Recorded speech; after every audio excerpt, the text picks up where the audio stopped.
जय श्री कृष्णा।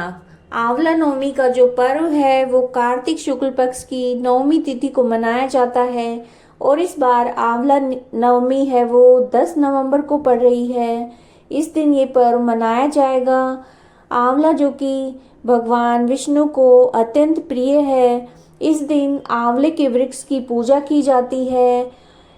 ऐसा माना जाता है कि आंवले के वृक्ष का पूजन करने से भगवान शिव और विष्णु जी की कृपा प्राप्त होती है। इस दिन यानी आंवला नवमी के दिन इससे पौराणिक जो कथाएं हैं वो जुड़ी हुई हैं। इस दिन विष्णु भगवान ने कुष्मांड राक्षस को मारकर धरती पर धर्म की स्थापना की थी और इसी दिन भगवान श्री कृष्ण ने कंस को मारने से पहले वृंदावन की परिक्रमा की थी। इस दिन जो पूजा का विधान है वो इस प्रकार है। इस दिन स्नान करके स्वच्छ वस्त्र पहने और जो आंवले का वृक्ष है उसके आसपास पहले सफाई करें, फिर हल्दी, चावल और कुमकुम से पूजा करें। शाम को दीपक लगाएं और 7 परिक्रमा करें। आंवला नवमी की जो कहानी है उसको श्रवण करें। तो जो आंवला नवमी की जो कहानी प्रचलित है उसे हम कहते हैं। एक आंवलिया राजा था जो रोज एक मन सोने के आंवले दान करता था और बाद में जीमता था। एक दिन उसके बेटे और बहुओं ने देखा कि रोज इतने आंवले का दान करेंगे तो सारा धन खत्म हो जाएगा, इसलिए इनका दान बंद कर देना चाहिए। एक पुत्र आया और राजा से बोला कि आप तो सारा धन लुटा देंगे, इसलिए आप आंवले का दान करना बंद कर दीजिए। तब राजा और रानी उजाड़ में जाकर बैठ गए और आंवलों का दान नहीं कर सके, इसलिए उन्होंने कुछ दिन तक खाना नहीं खाया। तब भगवान ने सोचा कि अगर हमने इनका सत नहीं रखा, इनका मान नहीं रखा, तो दुनिया में हमें कौन मानेगा। तब भगवान ने सपने में कहा कि तुम उठो और तुम्हारे पहले जैसी रसोई हो गई है, आंवले का वृक्ष लगा हुआ है, तुम दान करो और भोजन करो। तब राजा रानी ने उठकर देखा तो पहले जैसा राजपाट हो गया और सोने के आंवले के वृक्ष फैले हुए हैं। राजा रानी 1.25 मन आंवले का दान करने लगे। उधर बेटा और बहू के घर में अन्न धन की भी कमी हो गई,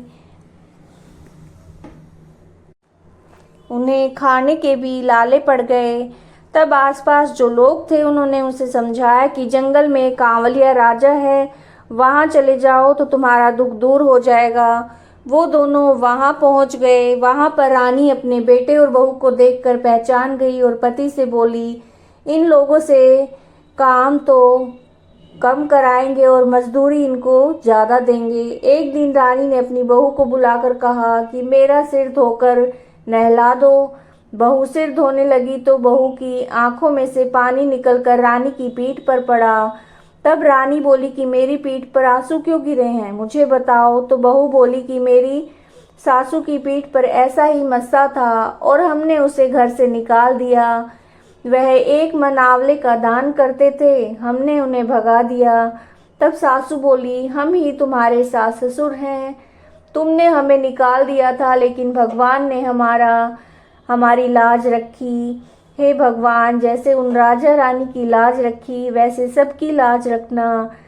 जो भी कहानी कहें सुने, पूरे परिवार की लाज रखना। और इस कहानी को कहने के बाद विनायक जी की कहानी भी जरूर सुननी चाहिए। तो आइए हम विनायक जी की कहानी भी कह लेते हैं। एक बार एक छोटा सा लड़का था और अपने घर से लड़कर वो घर छोड़कर निकल गया।